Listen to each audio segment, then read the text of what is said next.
Welcome back to the Color YouTube channel. I'm your host, Owen. And guys, as a Buffalo Bills fan, this scares me more than the possibility of Josh Allen retiring from the NFL and joining his wife in Hollywood to be an on-screen actor on the silver screen.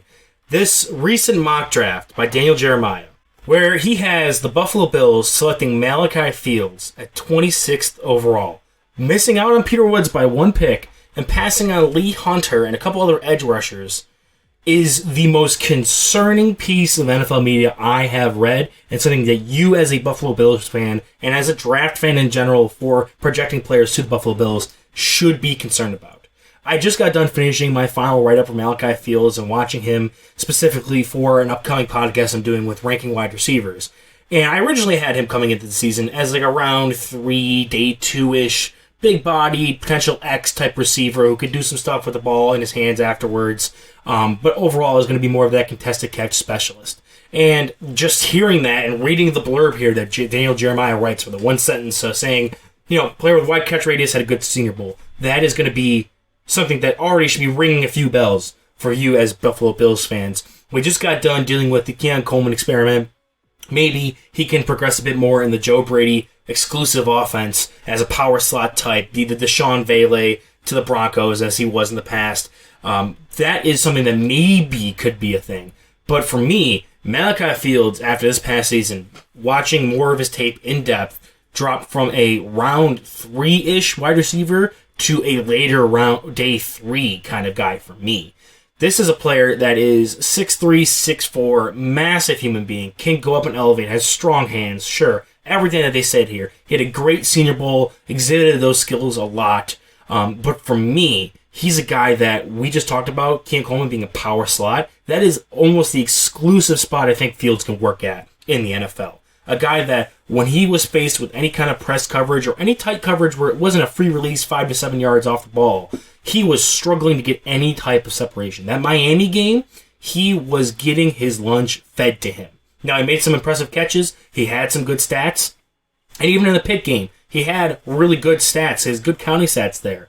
But every time he succeeded was either because he was operating out of the slot, he was in motion, causing the corner to have to move with him, or he was given that cushion off the outside. He lacks the explosiveness. He lacks the technique with his feet. He's such a slow-footed player off the line of scrimmage and in and out of his breaks that there's no way he's going to be able to compete with corners that are going to be outside. Could you imagine if Pat Surtain or any of these other kind of more elite corners, Sauce Gardner even, who can match him in size, went one-on-one with Malachi Fields? It would be the Cleveland Browns game where they run 70% man coverage all over again. If you are a defensive coordinator and you see that the Malachi Fields is the X-receiver for the Buffalo Bills, I am sticking any corner that I think has any kind of salt to him as towards the line of scrimmage up in his face every single play. Is he going to get run off the ball with some blocks? On occasion, sure, but I'm going to bank on that not happening, not beating me for that game.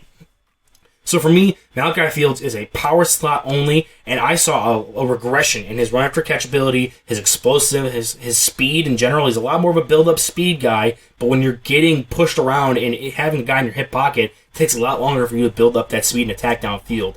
Every single play you can find, even watch his highlights, it's either going to be in a contested catch situation where he doesn't have separation, or he's wide the hell open because they played so far off of him and he's in zone, where he does know how to attack zone pretty well, but there's no one challenging him as a coverage player. He's going to be a guy that when he gets to the NFL is going to face bigger, stronger, faster corners that can run with him and play that level of contested catch way better than some of these other guys. And he's similar to what Keon did coming out of Florida State, where he's winning with size and strength and athleticism. Not like a Denzel Boston, who's able to attack angles and create other lanes to win, in addition to being a kind of a taller guy who can go up and get the ball. He is exclusively one thing, and even then, he's not going to work on the outside. So if you are reading the Daniel Jeremiah mocks, and you think there's any possibility Brandon Beane could take Malachi Fields to 26, or even in the second round, or at all, to be honest with you, that is something you should be massively concerned about, and is one of the only things that I think could flip me from being a Brandon Beane defender, which I've talked about in my previous video, to someone who's going to be hyper-critical of him and not learning from his past mistakes, and drafting a guy who's redundant with a player you took with an early pick only a few drafts ago and isn't working for your team. If this is the pick, I lose all faith in this front office. But that is it for this video. Buffalo Bills fans, let me know how you feel about Malachi Fields and who you'd rather see a wide receiver here at 26 based on who's available and who's kind of realistic there. But that's it for me. I'll see you guys in the next one.